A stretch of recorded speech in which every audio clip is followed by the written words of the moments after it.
High, দেখো বিকেল থেকে বৃষ্টি শুরু হয়ে গেছে। কি অবস্থা! ভালোই হয়েছে, যা প্রচণ্ড গরম পড়েছিল। কিন্তু এই ঝড় বৃষ্টিতে আমার গাছগুলোর অবস্থা খুবই খারাপ। আর এই যে অ্যারিকা পামটাকে মনে আছে, ওকে নিয়ে এসেছিলাম, ও একটু একটু করে বড় হয়ে যাচ্ছে। তারপর চলে এলাম সন্ধে দিতে। সন্ধে দেওয়াটা একদম ম্যান্ডেটরি, সন্ধে তো দিতেই হবে। তাই আমি খুব ভালোবেসেই সন্ধেটা দিই, আমার খুব ভালোও লাগে।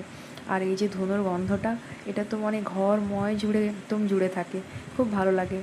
তারপর চলে এলাম একটু চা খেতে। চা বৃষ্টির দিনে চা না খেলে তো হবে না, চা আমাকে খেতেই হবে।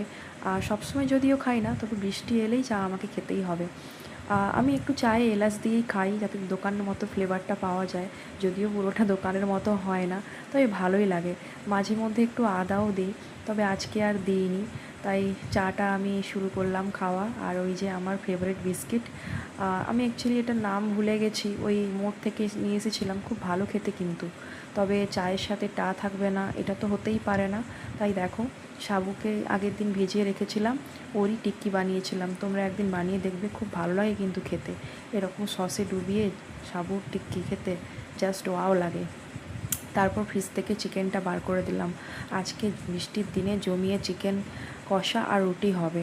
তাই বরফটা ছাড়তে একটু সময় লাগবে বলে ওকে একটু আগে থেকেই বার করে দিলাম। তারপর নুন আর ভিনিগারে ভিজিয়ে রেখেছি। এদিকে বরমশাই বলল আজকে রান্নাটা উনি করবেন। ভালোই হয়েছে, একটা দিন আমার ছুটি, পুরো রান্নাটাই উনি করবেন। এই যে রান্নাও হয়ে গেছে, দেখতে তো ভালোই হয়েছে, খেতেও ভালো হয়, ও ভালো রান্না করে।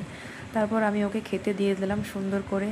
আর ও একটু মানে চিকেন হলে বা মাটন হলে স্যালাড খেতে ভীষণ ভালোবাসে, তাই একটু স্যালাড কেটে দিয়েছি। আর এই যে দেখো, সুন্দর করে সার্ভ করে দিই।